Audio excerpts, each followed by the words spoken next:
यह मूवी एक ऐसे सोल्जर के बारे में है जिसने सिर्फ और सिर्फ लालच के चक्कर में अपनी जान गंवा दी।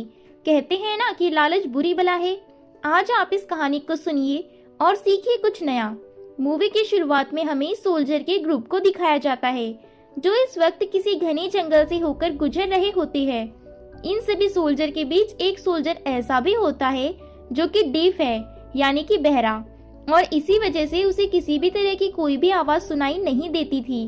अब काफी दूर चलने के बाद यह सभी सोल्जर एक शांत जगह पर आराम करने के लिए रुकते हैं और तभी उन्हें अपने पास में एक बड़ा सा तालाब दिखाई देता है। इसके बाद वह डीफ सोल्जर तालाब के पास में ही अपने घोड़े को बांधने लगता है और तभी उसी तालाब में पानी के अंदर एक सोने का टुकड़ा नजर आता है। सोने के उस टुकड़े को देखते ही वह सोल्जर तुरंत तालाब के किनारे उतरता है और उस टुकड़े को उठाकर अपने पास ही रख लेता है। लेकिन वह सोल्जर इस बात से बिल्कुल बेखबर था कि पानी के अंदर से उसे कोई देख रहा था। अभी सोल्जर वापस अपने साथियों के पास जाने लगता है। तभी उसे महसूस होता है कि कोई उसके पीछे खड़ा है। जैसे ही वह पीछे मुड़कर देखता है तो वहाँ कोई नहीं होता। इसके बाद वह सोल्जर अपने साथियों के पास चला आता है और हमें यह पता चलता है कि यह सभी सोल्जर मिलकर यहाँ पर कोई ब्लैक मैजिक करने वाले हैं। लेकिन जैसे ही वह अपने रिचुअल को स्टार्ट करने का सोचते हैं तभी पानी के अंदर से एक गोल्डन कलर की लड़की बाहर आती है जिसकी पूरी बॉडी हीरे जवाहरात से जड़ी हुई थी। असल में यह लड़की एक सायरन बीच है जो सदियों से इसी तालाब में रहती है। पानी के ऊपर आते ही वह सायरन बीच बड़े ही अजीब तरीके से डांस करने लगती है और फिर वह कुछ ऐसे चिल्लाना शुरू करती है कि उसकी आवाज सुनते ही सभी सोल्जर सायरन बीच के वश में हो जाते हैं। अब हर एक सोल्जर के अंदर बस एक ही चाहत जागती है कि किसी भी तरह सायरन बीच को पाने की, और अपनी इसी चाहत में वह सभी सोल्जर भागने लगते हैं। ऊपर से सायरन बीच की आवाज इतनी ज्यादा तेज होती है कि वह सभी सोल्जर बहुत ही ज्यादा एग्रेसिव हो जाते हैं और एक दूसरे को ही मारने लगते हैं। उनमें से कोई भी सोल्जर अपनी होश में नहीं रहता। हर कोई बस सायरन बीच को हासिल करने में लगा हुआ था। लेकिन डीफ सोल्जर जो था उस पर सायरन बीच के चिल्लाने का कोई असर नहीं होता।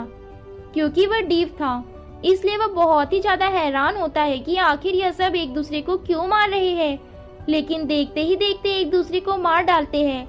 कुछ सोल्जर सायरन बीच की आवाज से मर जाते हैं और बाकी जो बच पाते हैं वह सभी पानी में जाकर डूब जाते हैं।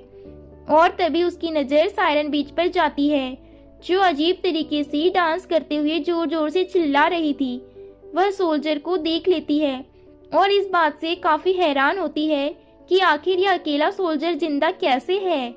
इसके बाद वह जोर जोर से चिल्लाकर डीफ सोल्जर को मारने की कोशिश करती है, मगर सोल्जर को उसकी आवाज सुनाई ही नहीं देती, इसलिए उस पर चिल्लाने का कोई असर भी नहीं होता।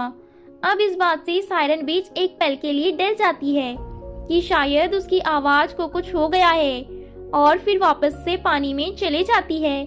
यह सब कुछ देखने के बाद डीफ सोल्जर भी काफी डर चुका था और उसे कुछ भी समझ में नहीं आ रहा था कि आखिर यह सब क्या हुआ। तभी एक बार फिर से सायरन बीच पानी के बाहर आती है और इस बार वह डीफ सोल्जर को प्यार भरी नजरों से देखने लगती है। अब सायरन बीच उसे मारना नहीं चाहती बल्कि वह तो उसकी तरफ अट्रैक्ट हो चुकी थी। जैसे ही डीफ सोल्जर सायरन बीच को देखता है वह यहाँ से भागना शुरू कर देता है क्योंकि वह काफी ज्यादा डर चुका था। भागते भागते सोल्जर काफी थक चुका था, इसलिए वह एक नदी किनारे रुकता है और एक चादर लेकर वहीं पर आराम करने लगता है। अब कुछ ही देर में रात हो जाती है और थकान के कारण सोल्जर को वहाँ नींद आ जाती है। तभी उसके पास सायरन बीच आ जाती है। अब यहाँ पर हम देख पाते हैं कि सायरन बीच यहाँ पर अलग ही तरीके से डांस करती है और फिर वह यहीं पर सोल्जर के साथ ही सो जाती है। इसके बाद सुबह होती है और जब डीफ सोल्जर की आंख खुलती है तो उसे अपने ऊपर किसी के होने का एहसास होता है।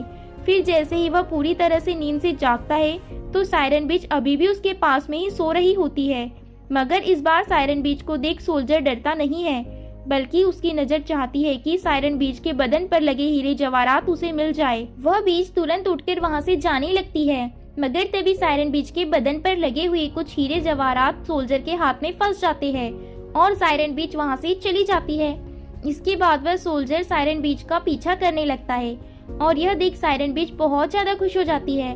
फिर इसके बाद सोल्जर अपनी तलवार को यहीं पर रख देता है और सायरन बीच की तरफ जाने लगता है। सोल्जर भी उसकी तरफ अट्रैक्ट होने लगा है और वह खुशी से मदहोश होकर डांस करने लगती है। अब यह दोनों आपस में मिल जाते हैं, जिसके बाद डीप सोल्जर अट्रैक्शन की एक्टिंग करता है जैसे कि उसे सायरन बीच से वाकई में बहुत प्यार हो गया हो। लेकिन असल में इसे सायरन बीच नहीं बल्कि उसके बदन पर लगे हुए हीरे जवाहरात चाहिए थे। इसके बाद यह दोनों एक दूसरे के नजदीक आते हैं, जिससे सोल्जर के मुंह से खून निकल जाता है क्योंकि बीच के होठों पर भी कई सारे हीरे जड़े हुए थे। खून निकलने के बाद भी सोल्जर उस दर्द को बर्दाश्त करते रहता है क्योंकि उसे पता था कि अगर एक बार बीच उसकी बाहों में मदहोश हो गई तो फिर वह उसके बदन से सारे हीरे जवाहरात आसानी से निकाल पाएगा। थोड़ी देर बाद वह सायरन बीच को नदी के किनारे पर ले जाता है और फिर उसके बाद सिर पर जोर से चोट मारकर उसे बेहोश कर देता है। इसके बाद वह सायरन बीच के बदन से एक एक करके सब निकाल लेता है, जिसकी वजह से सायरन बीच के बदन से हर जगह से खून निकलने लगता है। फाइनली सोल्जर उसकी बॉडी को पानी में फेंक देता है और सायरन बीच का खून पूरी नदी में बहने लगता है।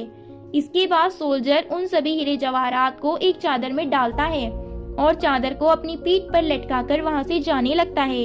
इधर सायरन बीच की बॉडी तालाब के अंदर जाती है और एकदम से पानी के नीचे चली जाती है।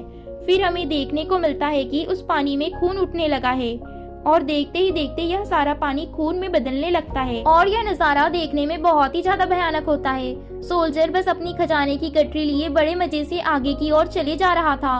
सोल्जर की पीठ पर जो गठरी थी वह बहुत ही ज्यादा भारी थी, इसलिए उसे आगे ले जाने में बहुत दिक्कत जा रही थी, जिसके चलते सोल्जर काफी थक जाता है।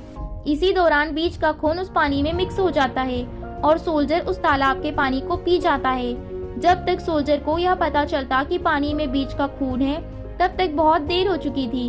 हालत खराब हो जाती है और सबसे बुरी बात तो यह होती है कि सोल्जर के कान ठीक हो जाते हैं और अब उसे सारी आवाज सुनाई देने लगती है। खैर, इसके बाद किसी तरह सोल्जर अपने आप को संभालता है और जल्दी से वहाँ से भागने की सोचता है, मगर जैसे ही वह भागने के लिए आगे बढ़ता है तभी पानी के ऊपर सायरन बीच आ जाती है और वह अपने आप को देखकर बहुत ज्यादा रोने लगती है क्योंकि उसके बदन से सारे हीरे जवाहरात निकल चुके थे जो उसकी बदन की असली खूबसूरती थे। और इससे भी ज्यादा दुख की बात तो यह है कि यह काम उस आदमी ने किया जिसके ऊपर सायरन बीच ने भरोसा किया था। इसके बाद गुस्से में सायरन बीच और बहुत जोर से आवाज निकालती है, जिससे उसके कान फटने लगते हैं, उसकी हालत खराब होने लगती है और वह बुरी तरह पागल होने लगता है। इसके बाद सायरन बीच उसे अपने वश में कर लेती है और पानी के अंदर ले जाती है। हालांकि सोल्जर अपने आप को नहीं रोक पाता, वह रोकने की बहुत ज्यादा कोशिश करता है, लेकिन वह तो अब सायरन बीच के वश में है, मगर अब कोई फायदा भी नहीं होता। उसकी मेंटल कंडीशन खराब हो जाती है, आंखों के नीचे अंधेरा आने लगता है और धीरे धीरे करके सोल्जर पानी की गहराई में समा जाता है। इसके बाद सायरन बीच शांत हो जाती है और अपने शरीर को देख बस बुरी तरह से रोने लग जाती है। इधर पानी के अंदर हम सोल्जर को देखते हैं जो नीचे उसी जगह पर आ गया था जहाँ पर उसके बाकी सभी साथी पड़े थे, यानी कि जब इन सब की जान गई थी तो उस वक्त यह सोल्जर अच्छा खासा बच गया था। मगर कहते हैं ना कि लालच इंसान को कहीं का नहीं छोड़ता, और यह डीप सोल्जर भी अपने लालच की वजह से ही मर गया। दोस्तों, अब आपको कमेंट करके बताना है कि इस मूवी में जिस व्यक्ति के ऊपर हीरे जवाहरात जड़े हुए थे उस व्यक्ति का क्या नाम है। साथ ही साथ इस मूवी से आपको कौन कौन सी सीख मिली है, और साथ ही साथ मेरा मूवी एक्सप्लेनेशन आपको कैसा लगा है। यदि किसी भी प्रकार की कोई कमी है तो मुझे जरूर बताएं, और मेरा सपोर्ट करने के लिए वीडियो को लाइक करके चैनल को सब्सक्राइब कर दे। मुझे आपकी सपोर्ट की बहुत ज्यादा जरूरत है। अब जो स्क्रीन पर आपको वीडियो दिखाई दे रही है दोस्तों, यह रियल लाइफ स्टोरी है। यदि आप इस स्टोरी को देखते हैं तो इससे आपको बहुत कुछ सीखने को मिलेगा। तो चलिए जल्दी से उस स्टोरी को भी वॉच कीजिए और अपनी राय कमेंट सेक्शन में जरूर शेयर करना। धन्यवाद।